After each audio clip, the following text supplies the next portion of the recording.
Hey there. Thanks so much for coming on over to Out on a Limb with Gabby Allen today. You guys, oh my gosh, I'm so excited. I have Brenda Murphy.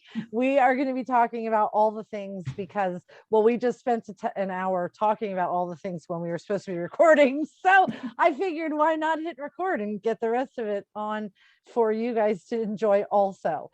So, I only have one question. We're going to get started with it. So Brenda, what is it that you do and how do you do it? Oh my gosh, it's such a great question because sometimes, I don't even know how I do it.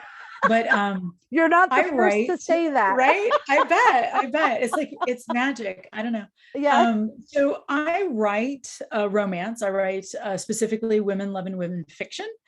I love that. And I love that. Do you just say women loving women fiction? women loving women fiction. Yeah, it's a more inclusive term. We used to say less fic a lot, but a lot of Okay. by women and other women felt kind of left out.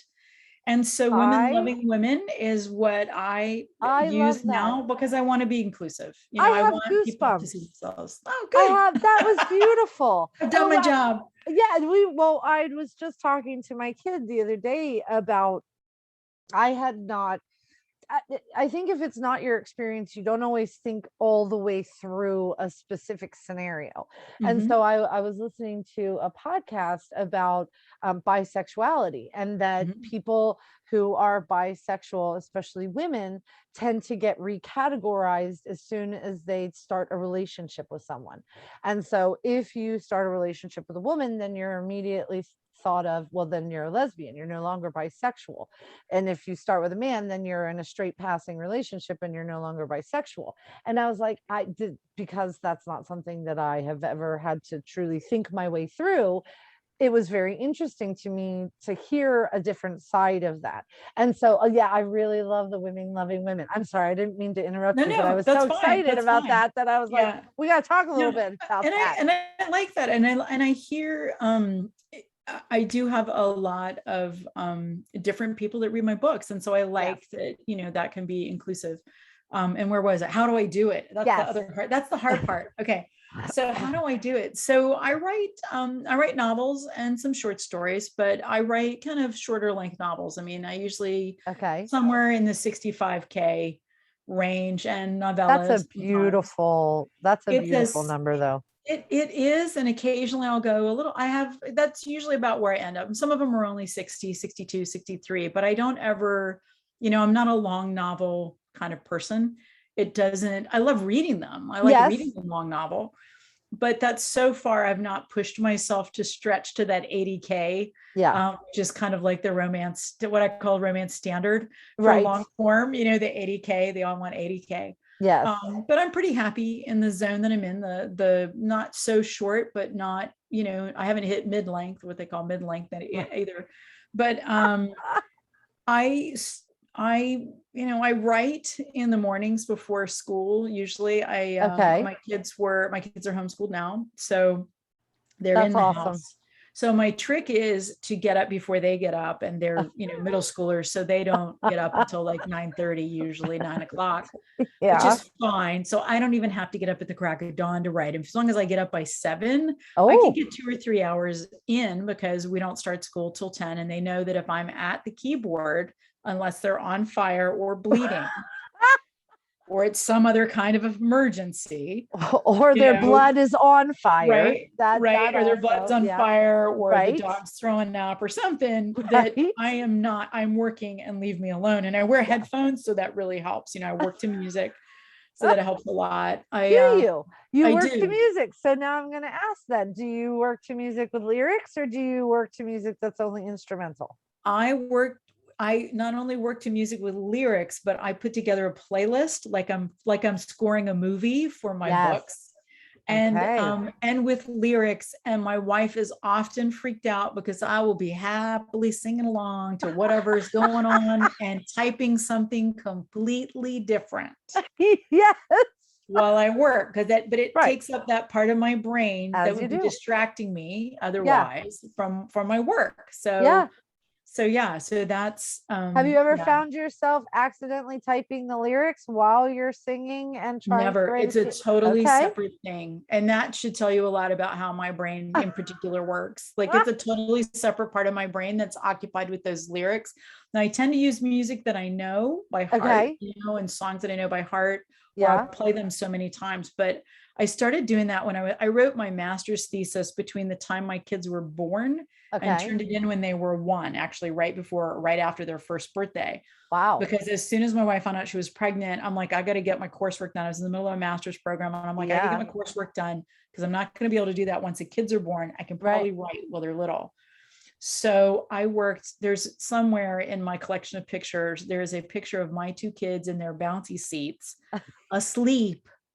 And I've got like acres of books piled around my desk, and Right. I am frantically Oh, typing while oh, they're asleep. that's And awesome. I love that picture because every time I see it, I'm like, okay, so anything is possible. Because Yes. I won't tell you it was easy because I was No. exhausted. Right. And the saving grace towards the end there was there was a senior at the college where my wife works that had finished her senior thesis project Ah, early. And so in the spring, she came one day a week, and I had one day a week that I could go yes. to the library and do like my own research. And I had like 6 hours, Right. but it taught me to be super efficient with my Yes. time Yes. and to write in the little margins. I don't think there's anything wrong with that. It's one of the things that I know when my kid was younger, um, I figured out how to write in 10-minute pockets. Mhm. Like, Exactly. okay, I have 10 minutes while dinner cooks. They're happy they're playing their triangle or whatever it is that was going on, Ding, whatever. ding, ding, right? Yeah, ding, ding, ding. I'm like, this is not our cowbell, knock that off. But and so I would write for 10 minutes, and then if I wrote for 5 minutes. And it was interesting because as my kid got older, I started needing more time. Like if I wasn't going to have a solid 3-hour chunk, then I wasn't going to start. and Oh, and I wow. started getting really spoiled. And Mhm. then I sold to Kensington. And Kensington is Great. like deadline, like real deadline. Because when I But worked for the yes, Wild Rose Press, I only ever turned full-length books into them. exactly. And so it was Exactly. already finished. This was not a thing, Right. I mean, the only Right. deadline would be like, here's your edits, you have 2 weeks to do them. I can do those in 2 days. So that Right. was not an issue. But when you sell on proposal, you are Mhm. selling off of a synopsis in 3 chapters, which means you have to write the rest of it Right. after. And I would be like, well, if I don't have a full 2 hours, then I'm not gonna. And I was like, oh babe, you got to go back to the 10 minutes. Like You got it to just write all the time. I mean, and exactly. that's the thing. I mean, and I appreciate that some people feel like, well, if I can't Yes. put that much effort into it, then it's not worth it, and they get really stuck. And Yes. I did a workshop on silencing the voices and Oh, getting getting past that writer's block. And that's one of the yeah. things that I talked about. Like if you find yourself really stuck, is it privacy, is it time? Mm, Like I write erotic romance in addition yeah. to writing romance, so Mm. yeah, you do want a little privacy for that. You don't Just necessarily want to be in the middle of some room where someone, especially once your kids can read, yes, that they're just gonna over like your shoulder. scroll like past your over your shoulder What are you asking doing, you for mom? something. Yeah, what are you doing, mom? Right. Yeah, What's that word? And you're like, yeah, oh, I totally locked my really? Kindle a long Out of time ago, so like, 250 yeah. words on the page, that is the only one you saw? Right, exactly. So my thing is like that was part of the writer's block conversation. Are you Yeah. blocked? Not really because you're blocked, but because you don't have privacy, or you Yes. don't have, is it really that you don't have time? There are seasons in your life where you really don't have time, True. where you are either, caring for another family member, or you have ill health, Yes. you are recovering from something, Right. or dealing with mental health challenges, and Yes. those pop up sometimes, dealing Yes. with grief, but parse that apart as part of where your block is coming from. I mean, last Yes. year when the world was first on fire, I should say, Yes. because it still feels like it's burning. Yeah. um, Yeah. I lost my aunt like very early in the pandemic to a fall, Oh, not to the pandemic, but right. it made it so we couldn't be there. And that was really hard. And she was like Yes. she was my everything. My aunt was Oh, amazing. That first person that taught you, I mean, she had her own business back in the day. that's You know, awesome. she was powerful and figured out that she did not have to hang all of her resources in her life on a man. Like she was one of the Yes. very first, she would never have called herself a feminist at all. She just Right. wouldn't have, it would not have been in her I thing, but understand. she was a horsewoman. She had her own business. She had a stable. She was a well-respected horse trainer. Wow. Um, she never had any kids of her own other than Okay. she had a stepson who passed away before she did. But she was really magnificent in her ability to focus on what she wanted. And it didn't matter if it fit in with the rest of the world. And so I Love always it. try and channel that. Yes. But during that time period, I was trying to write, I was working on a joint project with Megan Hart, who I think you interviewed I recently. have. I love Yes, Megan. I do too. She's so fun. And I love it. Yes. She's here in my state Yeah, now. I'm a little Although unhappy about that. I'm sorry. I'm sorry I stole her away to my That's state. okay. I mean, it is, if it had to be somebody, It was okay. It was I me. am Okay, glad that it's you. good. However, there are days where I'm like, stupid Brenda has my Megan. Right. I said my Megan, right? I'm sure Oh my Megan God. would get quite the kick out of that. Oh yeah, I she's don't know totally that I've gonna. ever told her. Oh my God. Well, We might I have to bring her always, into the circle. she's so, it is a big circle, but it's Yes. really funny when you talk about like, people that are important in your journey and how you do what you're going to do. And then, Yes. parsing apart that. But when that grief hit, and I was working on a joint project with her and Fiona Zed, Hmm. and it was a Oh, paranormal project. that's We the were one coming you out, guys just put out. Love, Blood, and Sanctuary. Yeah. And we were working on that. I love that. Thank you. Thank you. Sorry, It I was just fun. had Yeah, to. no, it was super fun to write. Well, that But comes across. but I Just struggled FYI. getting 50 words on the page, 100 words on the Oh, page. But you know what? yeah. I made myself a promise each day. On in my little day book, because I keep like a little day book of like what I'm going to do for the day, because I can't remember. Yeah. Like if I don't have it written in front of me, I'm not going to remember. So I have like, Thank you. basically it's a book of lists to do for the Yeah. day. Yes. And every day I would write 100, I would put on there, write 100 words. Like Yeah. that was, and not 1,000, No. not 2,000, No. 100 words. Yeah. Some days, It's a paragraph. even 50 out, a paragraph, right? Getting 50 words out some days were a struggle. But you know what? On those days that I got 50 words, I didn't whine that I didn't get the other 50. Yes. I was happy that I'd gotten the 50. Exactly. And eventually it started flowing again. But it took a while. And it took, we were also, trying to do homeschool and all this other stuff. And then the three of us got together. It's like, we got to push this deadline back, Yeah. And we did. We were all struggling. We were all trying to get our words out. But I didn't quit. And I always say that that's the only thing that will 100% stop you from getting anywhere is if you walk away forever. Yes. I'm not saying don't rest. I'm not saying don't take a break. I had my blah out. I didn't write a damn thing. I had triple bypass surgery and I was like, am I still supposed to feel this really weird after the anesthesia? And they're like, oh yeah. And I'm like, but I'm a writer and I can't I can barely grab the big picture. I can't even get into a scene. And they're like, ooh, that's probably going to last for a good 6 months or so. And I was like, oh my God, what?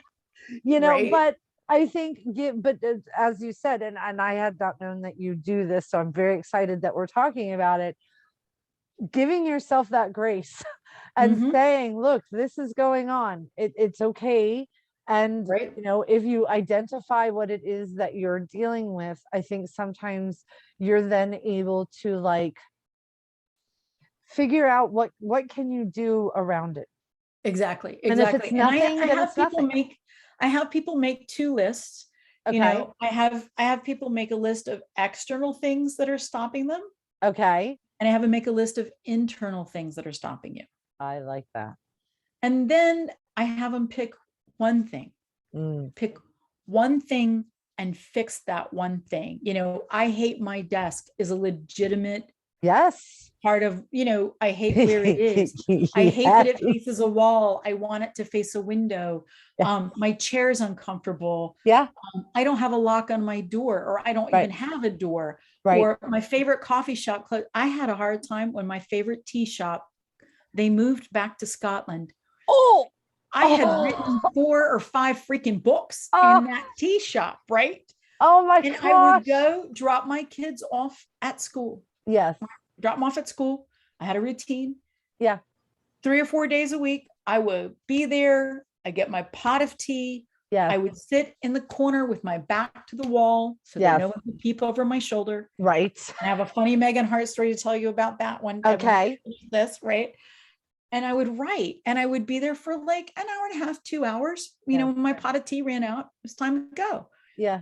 But I had that set time to write, and I Yes. loved it, and I loved the people, and I just, Allison and Stuart, I still miss you. I'm so glad you moved back to Scotland, but they're happy. They're happier. They're having a really good life, and I don't blame them. I mean, well, that's wonderful for them. right?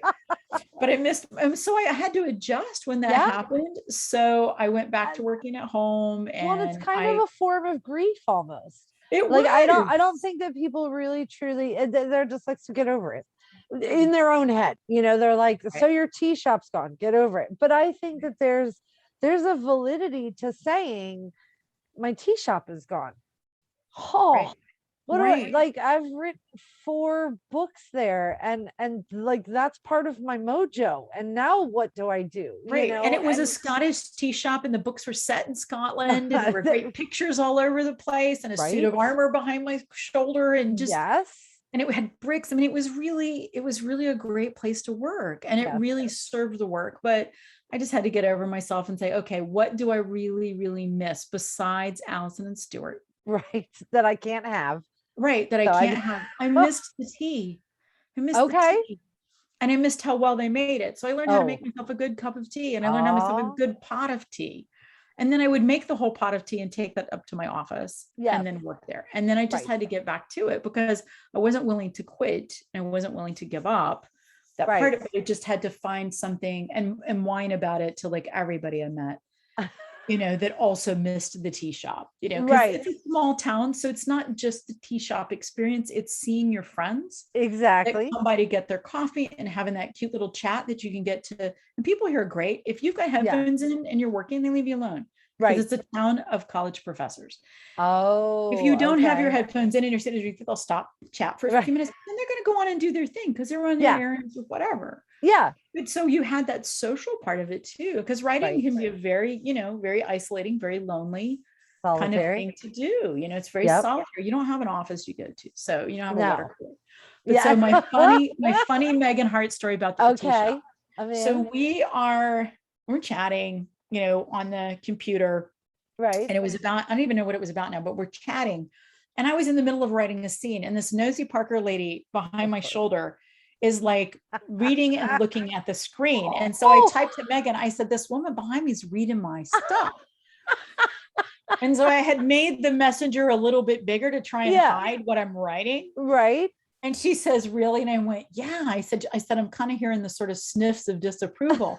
And then in the next 2 seconds, she sends me this topless picture. With like, I heart boobs. Of course.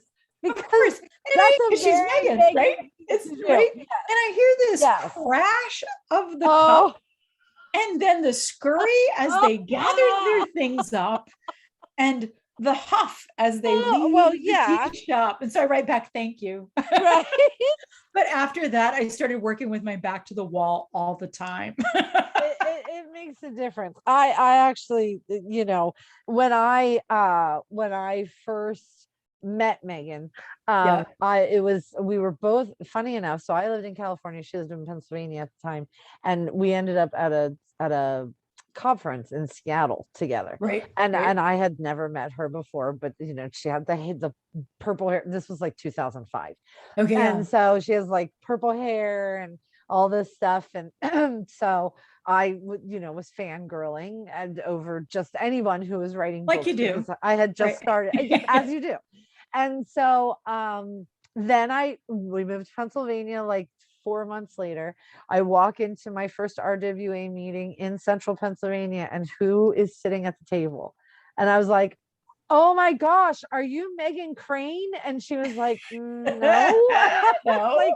But it is Megan, Who right? are And you, she's right? like, Who are yes. you? I said, Right. we just met in Seattle. She's like, oh my gosh, I thought I recognized you. So then she says, do you want to go to lunch after? So we go to lunch. We had the most inappropriate conversation Of course. ever.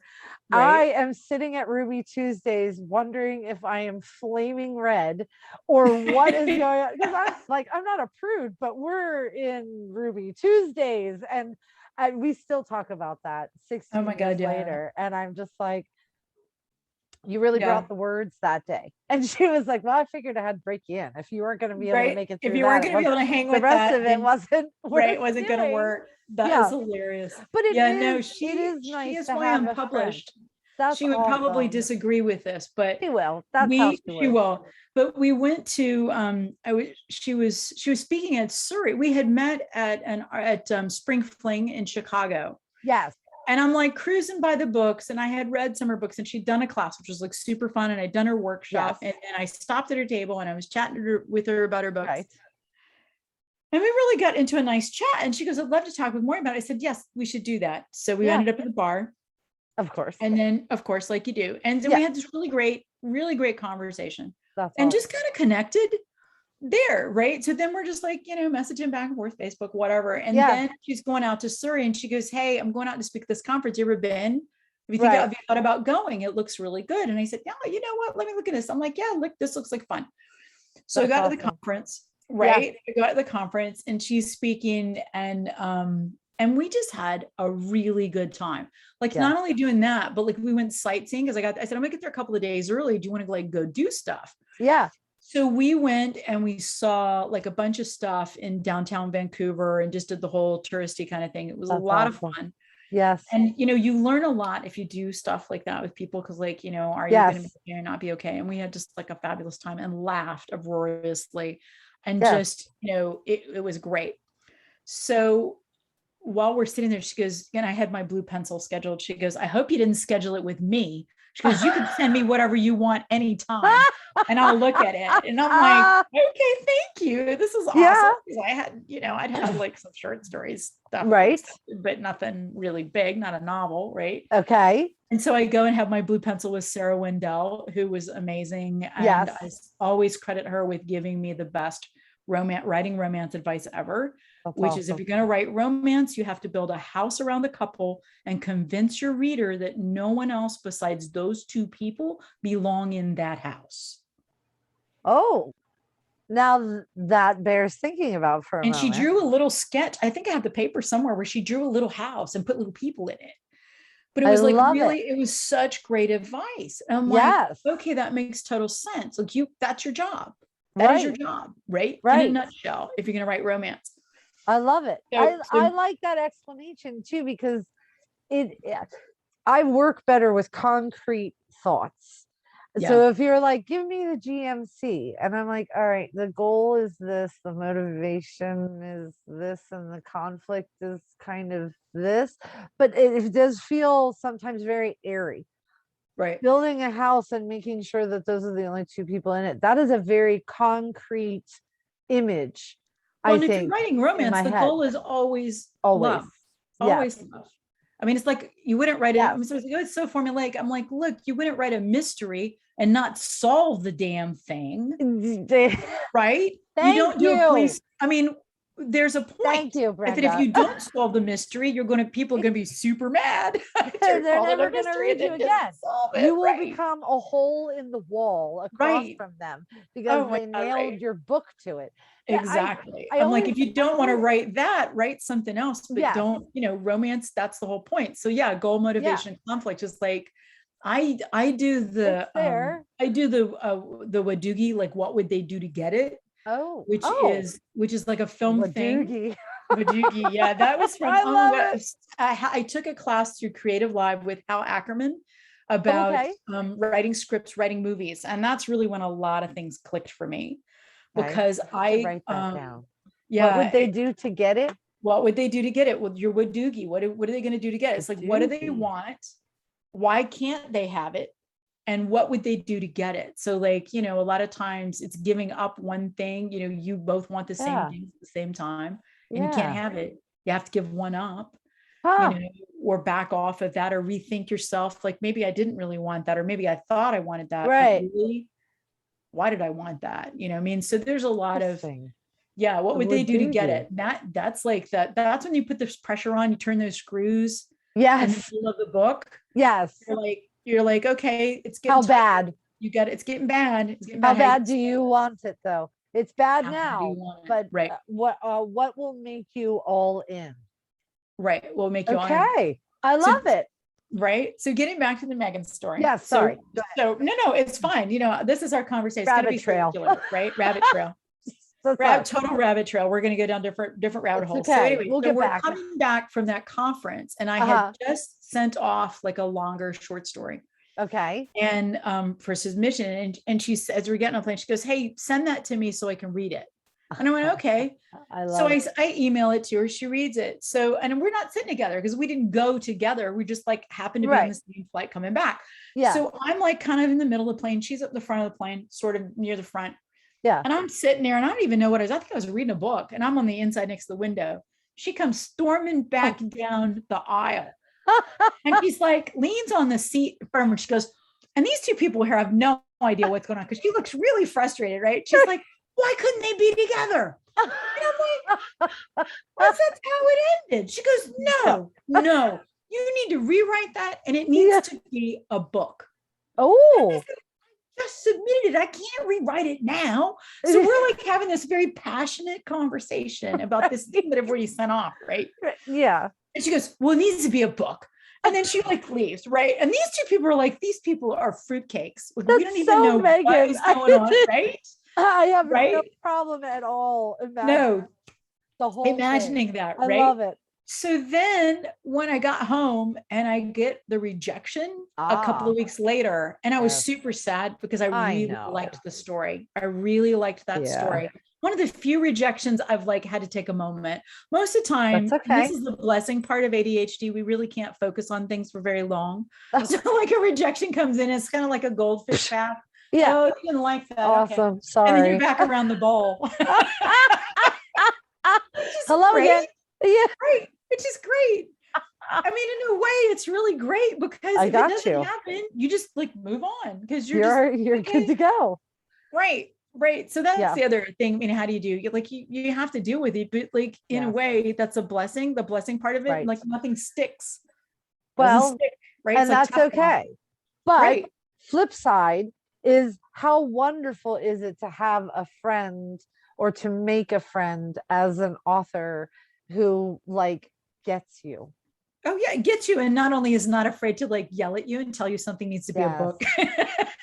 So did you write the book? It was quiet yelling. I did, and it's my first book. Some of the Whole. It's the one I read from when we met at Lady Jane's. I have it. Oh, good. Thank you. I have all of your books. Oh my God. Thank you. So one of these days I'm going to have to like I'm coming up to see Megan. So maybe we'll snag you and I'll just have you. Oh my God, please. So we all can, of them. So we can coordinate. Yes. I did that to Megan once when I first met her. She had a ton of books out. So I ordered. You must have had her there for like hours signing everything. I did. I love your tally books. I'm gonna fangirl. I love your, you know why? I love her because I identify with her, so her energy. I just do identify with her energy. She is a lot of fun. She is a lot of fun. I'm so actually writing another one now. Oh, good. It's because Kensington said, let's move into the Gabby Allen space. And I was like, that's fine, but can I stay in the Tally space? Because I still have stories I want to tell. And they're like, sure. And so I am writing one right now. It has to do with a family reunion. There's going to be miniature golf. Oh my gosh. The title is Par for the Hearse. Oh my God, you're so clever. I love your clever titles. The titles are the one thing where I just spend like, usually I gotta have it. A couple hours brainstorming them. Yeah. And then I take them to either my wife and say, what do you think about this? Or people would run them past people. Although the last book I turned in, that title came like, boom. Every once in a while, a title will come like, you're like this. I'm like, okay, that's it. Okay. But most of the time I go through, oh God, don't listen. Most of the time I go through 5 or 6 iterations going, what the hell are you thinking? Right? Oh my God, this sucks. What are you doing here? You know, what are you high? This is a terrible title. That's a conversation that goes on in my head, right? Right. Did you eat Or you come up with a today? really 'Cause good this is title not a good and title. 900 other people have used it, Yes. right? Like Yes. that's why it sounds so good. So yeah, Right. so that was Right. so that I was that gotcha. book, and that turned Yeah. in, and she was Oh, absolutely right. It needed to be expanded, and they needed to be together in the end. And that was and the beginning that's of the that. accidental series. Yeah, no, and there's nothing wrong with that. I mean, that's, you know, I think when there are a lot of people who, like you were saying, this is a solitary thing. It can be very isolating. But finding someone who speaks your language Mhm. and can Yes. understand. I mean, I'm sure that your wife is very, especially being out of college and stuff, is not unaware of how these things work. And so you can probably bounce some ideas if you really But she want. doesn't read, she doesn't read fiction and genre. Okay, She's a real nonfiction reader. nonfiction. So And she you doesn't really read in genre. I mean, she reads some of it, right. but actually it's really helpful Okay. because if I give her a blurb or something and she says, well, I'd pick that up. Or Oh, even if, I'm like, even if you you know didn't know you me, right. right? Or if I tried, what was I doing? I was trying to explain something Hmm. and I passed it by her and she goes, I'm confused by that last part.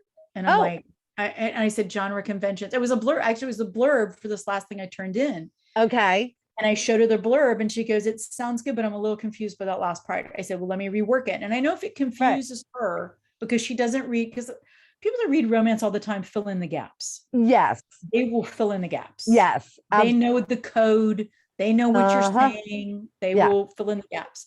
Right. But it's someone who doesn't, like, I want to get to those people who don't always, but they Yes. might pick this up because it sounds intriguing. Right. And so, but she was Yes. absolutely right. Because then when I sent it off to my editor, she's like, I can't wait to start this one. And I'm like, well, that's awesome. She's British, but she's British and she's very low key.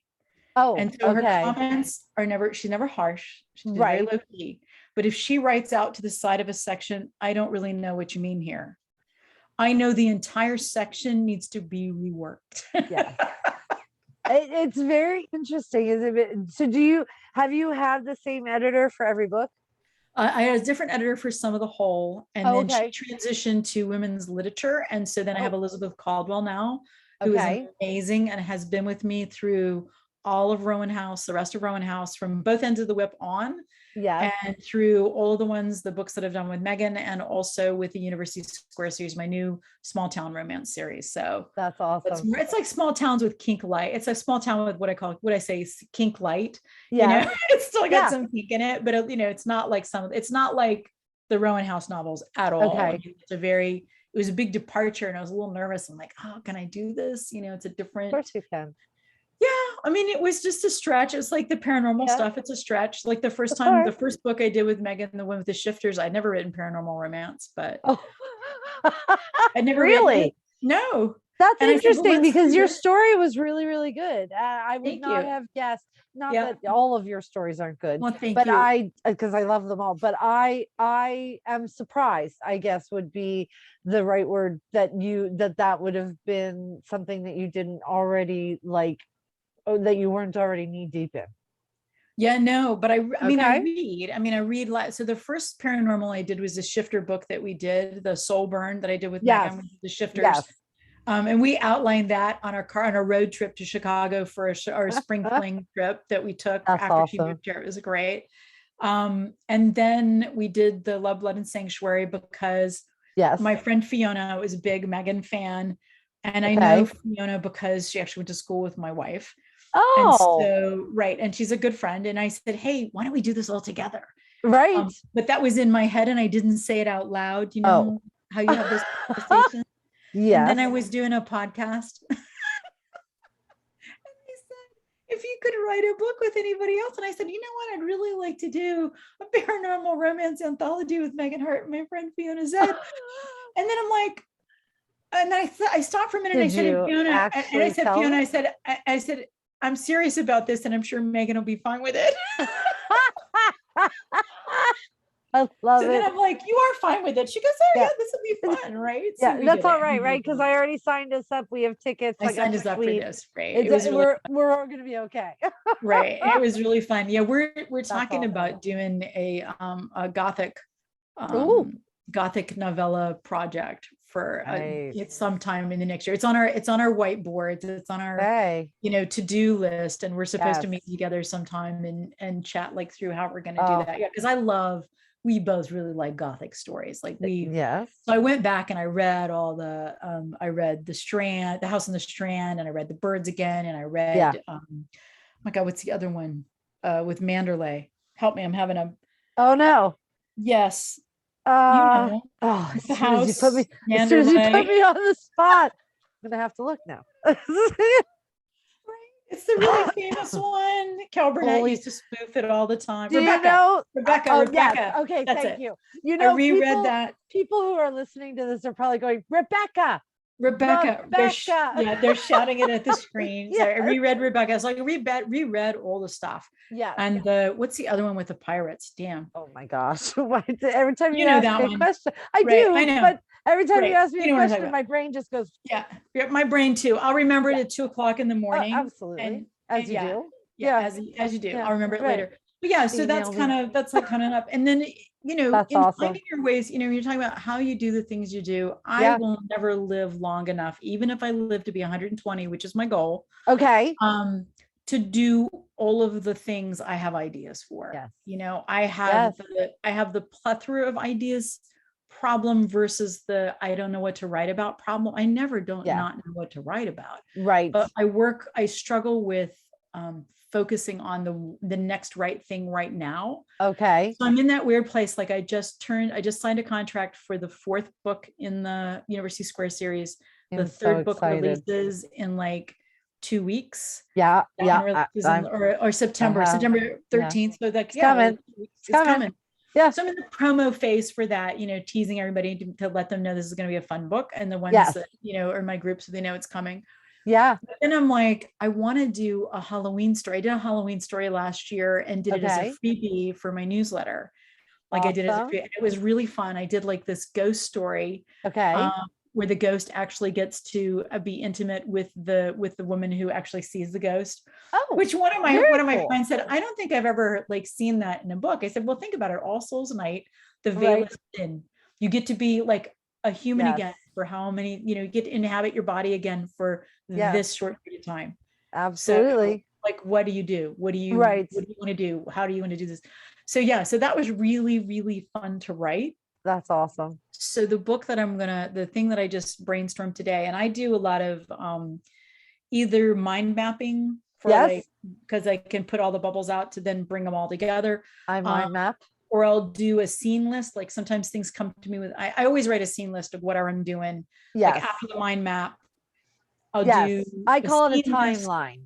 Right, timeline, scene list, and Yeah. I'll write us. And I don't always write them in order because sometimes I don't come that way. Right. But I write them on 3x5 cards. Okay. And then just shuffle the deck until it comes out right. Right. Because things usually come to me in pictures. Like I always say, my brain looks at pictures.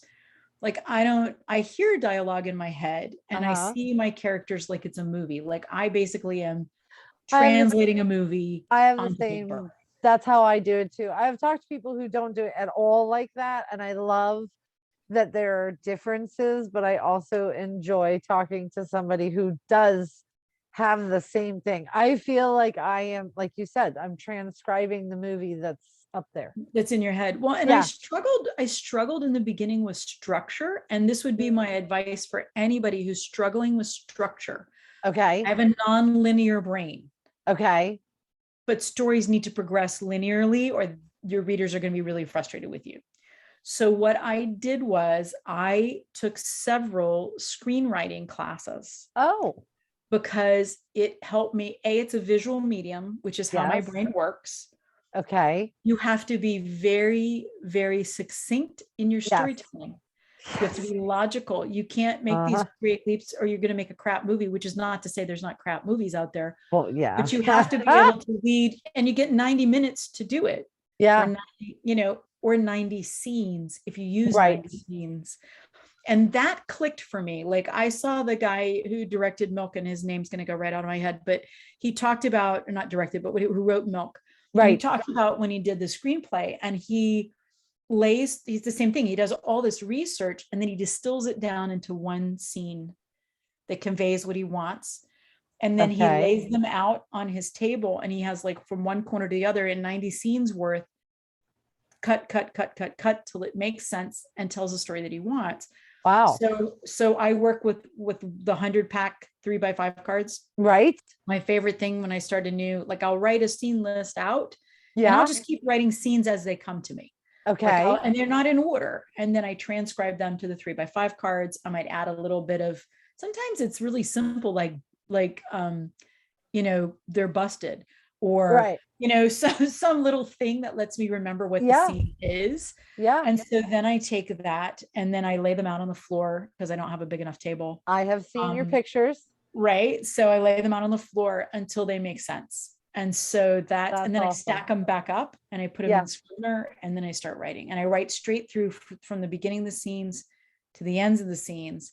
Yeah. Sometimes when I go back, I'll find out I'm missing, like when I do the first big read, the first draft, and I'm like, okay, I need a scene here because I have a rough transition. I see I what need you're a scene saying. here, or I need a scene here to lock this relationship in. Like I need another scene that shows them together, or shows somebody, or maybe there's a peripheral relationship that I've left dangling, or an end that I left dangling. My God bless my editor, she's so patient. One time I turned in a book. Right. I hand it in. We signed the contract. And like 3 months later, I wake up in the middle of the night and go, oh, I need these scenes. And I need this eplog. And so I write like another 5,000 words to stuff into this manuscript. So when I get that first round of edits back, it's like formatted, it's usually formatted, right? So I just stuck them on. I put them in as like Word documents, and I said, hey, I got these other couple of scenes. I think they really need to be in here. I didn't stick them in because I didn't want to mess with your formatting, but this is where they go. Right. So she wrote me back and she goes, no, that's fine. These are perfect. It's tighter now. And good. Yeah, but I mean, who does that, right? Well, it's interesting because as much as, I have my little note cards. I tend to use the bigger ones. I also have, I don't know if you can see that. Those are perfect. Oh my God, the smiley faces on. Yes. I'm a little jealous. I'm a little jealous of the smiley faces. I can send you one. I would. Oh my God, those are hilarious. Here's a bigger one. And they're super cute. But I write those, but then I have to write page 1 through. There is no filling in afterwards, but I write very linearly. I do not think linearly necessarily. Like I'll think of this scene, that scene, that scene, that scene. I also shuffle and like, okay, this doesn't go here, it goes here, and I might want that back there. But once I start writing, I do not write transitions. So when you come back to do your editing or revisions, you find that you've got everything in there that you want. See, that's my problem. I'll think of things that I think because I fill in. Okay. Like, I'll think, oh, this, because I know the story. Okay. I'll think, oh, that's clear. But putting that rough draft aside. Yeah. And then coming back to it, I'm like, oh, I need a little bit more here. I need a little bit more here. This is not quite where I want it to be, and tweak it. Okay. And that's where the extra scenes are. And the other one, I have no excuse for the last one where I just woke up and realized I'd left out 2 key scenes. That's okay. That and an epilogue that I really wanted to include. It was really, it was just the craziest damn thing. I've not really had that happen before. I mean, sometimes I'll get the first round of copy edits back. Or content edits back, and I'll go, oh, I need to add a little bit to this scene. Or she'll say, can you give me more here? Okay. And again, she's so understated. Can you give me more? It's like you're being direct. I feel like an actor sometimes. Can you give me more here? Right. I need a little more laugh. A little bit more emotion. Yeah, exactly. I need a little bit more here. I need a little bit more explanation, or I need this or whatever. And so I mean, I'm really very lucky. I love working with Elizabeth. She's amazing. Yeah. She makes my books fabulous. I mean, the people don't give, I mean, I understand. Editors they're magic. Yeah. and a good editor Is really helps like you super shine. magic on Yeah, Halloween night, super magic. exactly. Like Yeah. on Halloween night, super magic. Yeah. Exactly. Oh, yeah. Absolutely. Because I have had enough editors, let's say, because I've been publishing since Right. 2005. So Right. I You have have a huge 50 books catalog. out. Right. And so, I've only ever had one editor at the Wild Rose Press, but I have Essie at Kensington. I had another editor for Harlequin. I have had another editor for Dramar Publishing when they used to be open years and years ago. And it really does make a difference. I don't think that people think all the way through sometimes. I had said one time to the Wild Rose Press editor, I'm like, one of these days, I'm going to send you a manuscript that's perfect. And she said, please do not ever do that because then I don't have a job. Right. And Right. I was like, Exactly. oh, Yeah. well, okay. Yeah. That's And that's that's the hard, I fair mean, that's enough. the hard thing, to let it go. I mean, do you Yeah. struggle with letting it go? Sometimes I do, Yes. and sometimes I don't. I Some sometimes I do. Sometimes I'm like, get this freaking thing off my computer because I'm about to scream. But then right. other times I'm like, oh, but should I, maybe I should, what if Yeah. I again, and I have critique partners for the very thing that you were talking about. Sometimes in my head, it's already there. As far as I'm Right. concerned, you should understand it. And so if the critique partner comes back and they're like, "Ooh, what happened here?" And I'm like, "It's Right. right." Oh, it's not. It's not there. Okay. Right. Oh, Right. all right. Well, it's in my Exactly. head. I just have to. Right. Might want to put it on the page. That's Yeah. a good idea if you also put it on the page. But Right.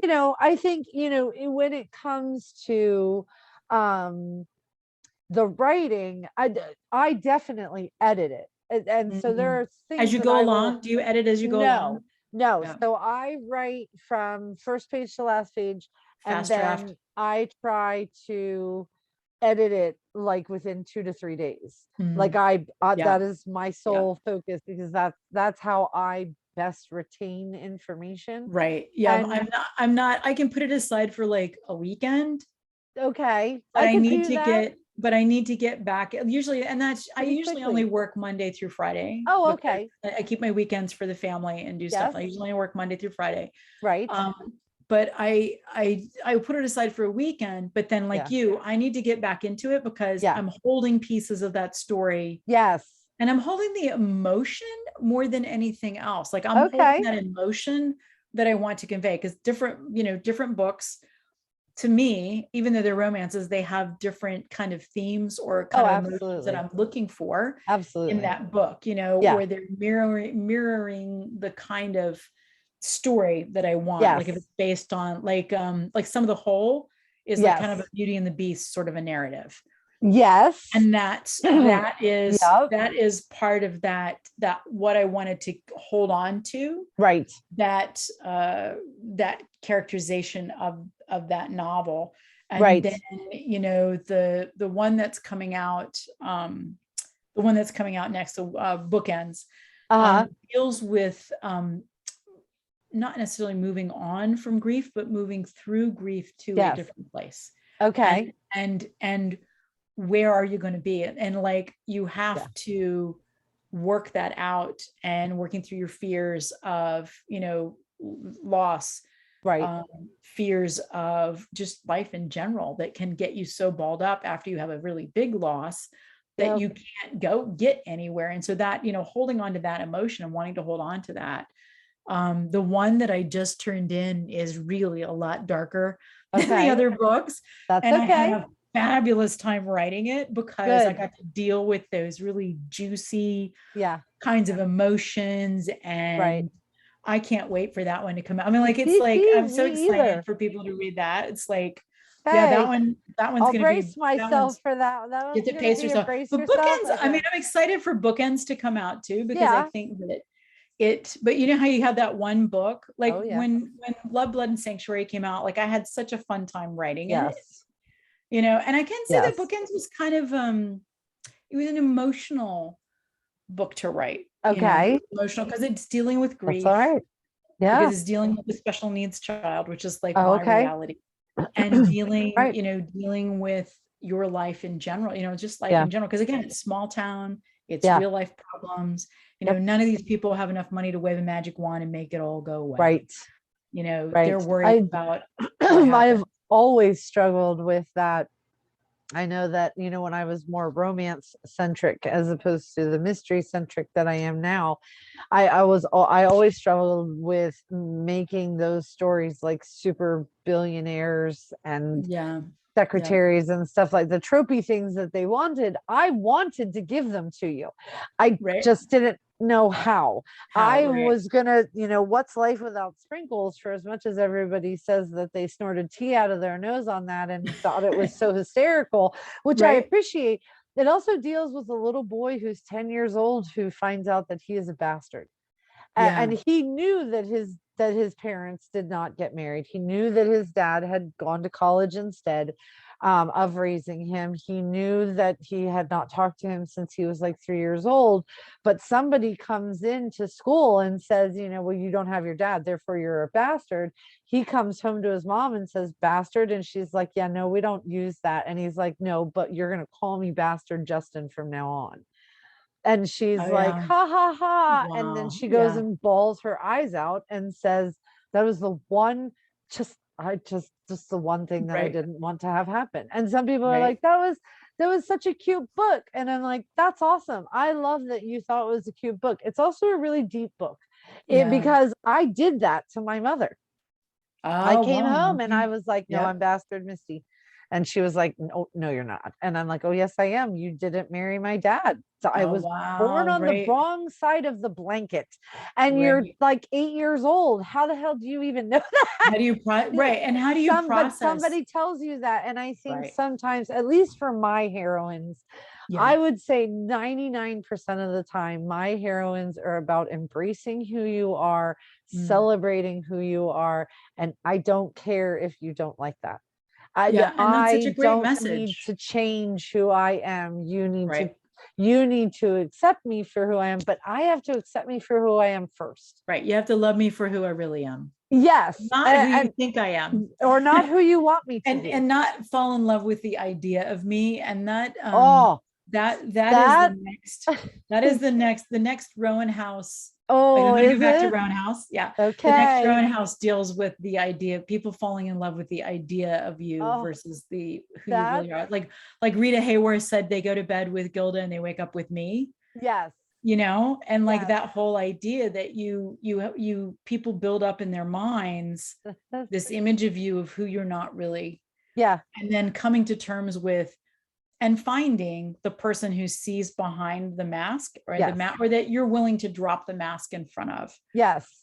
And so And that's a really, I can't wait to, I'm that that's I'm again excited. more books to start. Yeah. Yeah. But I'm going to do No, that well, after the Halloween book, okay. yeah, which Halloween is just, it's first. short. Halloween's going to be Okay. like a novella, Okay. so That's all that right. won't take me very long at all. I will give you time to do that and then Okay, to jump on it. Well, so the funny thing is, and then we're almost at an hour. we So are, of course we are. of Um, course. my husband and I met in ninth grade, and I had no idea that he had a crush on me. And he never told me that. And so then I go away for 10th grade. I come back for 11th grade. He apparently still has a crush on me. Now we're in 12th grade. We have a math class together. He offers to drive me home from a math meet thing one night. It's 20 miles to my house. Oh And I wow. was like, and he has a 1968 California Special Mustang that his I dad love it. bought off the sales floor Holy in 68. cow. Right. And so I was like, okay, that'll be really nice because my mom would rather not have to come back and pick me up. That's convenient for you. And he's like, yeah, it's fine. So then we're in 12th grade, it's the winter formal, and somebody says, invite him. And I was like, no. And they're like, he likes you. And I'm like, no, he doesn't. Just stop. And she's like, do it. So I invite him and he says no. And I was like, okay, Wow. see, I told you. I told you didn't like I me. told you Right. didn't like me. So then years pass, we graduate from high school, years pass.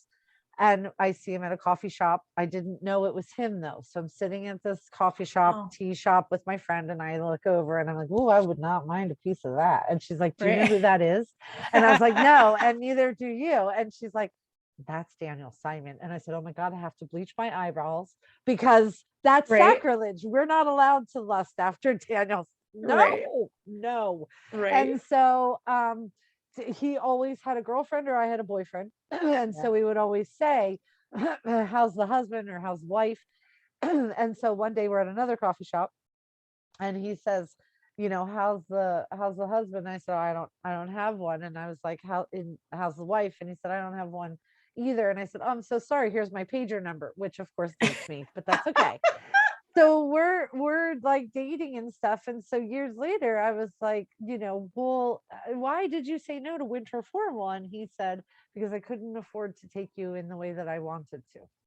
Oh And my I God. said, but we could have watched a movie together. And he was like, I know Holy cow. sometimes I think that, I wish we would have started sooner. And I said, although the thing is that there were so many guys that were jerks that I had to go through first to be able to appreciate you. Right. But there Right. was about a year into our marriage, I had to say, get me off this freaking pedestal. I am Right. not perfect. I cannot Yeah. stand. I am going to fall. And when I fall, you're not going to be able to handle it because you have built me into this. Like, I don't even know what you think I am from ninth grade. I am not that. And I feel so Right. terrified of disappointing you Right. and having you think that I'm supposed to be this, but I'm not. Stop it. And he was like, I don't know where you got that from. Are you reading too many romances? Because I know you're not perfect. And I was like, but I am. And he's like, look, which side do you want? So that story would speak to me. Right. And then Yeah. I find out we're married for 2 years, right? We're Yeah. talking about something with the California special that his dad still has to this day. Oh, And wow. I was like, yeah, remember that time that oh, I know what it was. So when we first got married, we lived with his dad for a little bit and they lived out in the hills. And Daniel and I, if we were bored at like midnight, he had a go-kart and a moped. And we would take the go-kart and the moped out into the hills at 11:30, midnight, 1 o'clock in the Like you do. morning, as you do. And I'm like, oh man, I would do that now. If we had them now, we would do Right. that now. So we were talking about the Mustang, and I was like, maybe we can pick it up one day. It's yellow, it's banana yellow with Oh, black wow. pinstriping. And I was like, I'd love to go for a ride in it. And he was like, yeah, I remember taking you home from that math thing one day. And I was like, I know, right? Wait a minute. And he's like, uh-oh. And I said, that girl's house is right next door to your father, isn't it? And he was like, kind of. I said, so you drove me 20 miles home and then drove 20 miles back to your house to take me home from a math meet? And you never told me. And he's like, is now a bad time to admit to that? That's I was really like, you funny. freaking whatever. But that's Right. the kind of thing, I think that I love those kind of stories. Yeah. They're good. And They're great I'm stories. sure They're that you great will stories. do wonderful It'll, things with it'll that. be fun. It'll be fun. Yeah. I'm in the Pinterest gathering, the Oh, image gathering. good. I do Pinterest boards for the different, different series That's and different awesome. books. So yeah, because Yes. sometimes you see people, but that's a big, huge rabbit hole to fall down. That I right. do that at night when I can't sleep. Oh, That's let's a go good do idea. Pinterest and collect images, right? Yeah. So Yeah. we don't waste time. Right. Because as you do. Because like you do. Like you do. This has been so fun. Thank you It so much for having has. me. My pleasure. Thank you so much for being available. I'm going to ask, where can we find you? I know where I can find you online, Yeah, but you can, where you can find me, but you where can can find everybody me. else find you? You can find me at brendaLmurphy.com. And make sure you put the L in there so you find Yes. me. So it's brendaLmurphy.com, and Okay. that's my website. I am on Twitter sporadically at Okay. B Murphy Sideshow. And then I'm on Facebook, my writers, you don't call them a fan group, my Reader group group. is called, right, my group, I have a group called Writing While Distracted Scurry. Okay. So, and that That's is adorable. yeah, because a bunch of squirrels together is called a scurry. That's what I call a group Oh, of squirrels. I was not aware So of that. yeah, I so love yeah, it. it's a writing while distracted scurry, because writing while distracted is the name of my blog, which you can also find on my website. And Awesome. if you're one of those people that does Amazon pages, you can find my Amazon page, which has a link to my blog, which will then take you to the website. So that's probably the Wonderful. best place to find me. Yeah. I Yeah. love it. I Thank love you. it. And Well, Nine I Star hope, Press, the publisher's website. You can find stuff there too. what was it again? Nine Star Press. 9 star, and Nine nine is Star Press. spelled out, correct? Yeah, nine is Okay. spelled out. Yep. Okay. Nine Star Press. Awesome. Well, Great. I really hope that this, allows people to want to immediately run and buy all your Well, books, thank just you. like I Thank you. did when Thank I you. I had met appreciate you. it. Absolutely. And I would love to have you back on when, you got more things going on. What would be Cool. really funny is if it was you, me, and Megan. That would be a blast. That would I be might really have to fun. be like a 3 hour live or That something. would we would probably have to be a 3 hour live, but that would be totally fun to It do. would. She lives like 2.5 hours from me, so it's not hard for me to get there. And we're gonna Okay. probably meet in the middle in September somewhere once it's nice and we That can be would be outside. wonderful. Yeah, Good, and bring the good. kids some park where I can let the kids run like crazy. I am glad that she's in good hands. If I had to give her Thank up you. to somebody, I'm okay with it being you. I have So I have care of the Megan. yes, you do. I'm sure we're gonna have to like tell her to watch this because she's gonna get such a kick out of like She how will. did you, yeah, she'll be like, of course you guys talked about me. Come on. Right, What else would you exactly. talk about? Exactly. What else do you Right, have to right. talk about? Exactly. Anyway, well, thank you so much for being here, guys. Thanks Thank so you. much for coming out. I appreciate you listening to Out on a Limb with Brenda L. Murphy, and Thank you. myself. I hope that you had as much fun as I did, talking and just going through the process. I honestly, as I've said before, if you end up with any questions or if there's anything that Brenda and I can help you with, drop it in the comments. I'll make sure that Brenda gets them, and we'll see what we can do to help you get on your journey, because we would love to have you, also fulfilling your dream. So thank you again, Brenda, and I hope you Thank have a you. wonderful evening. All righty. Thank you. Bye-bye. Bye bye.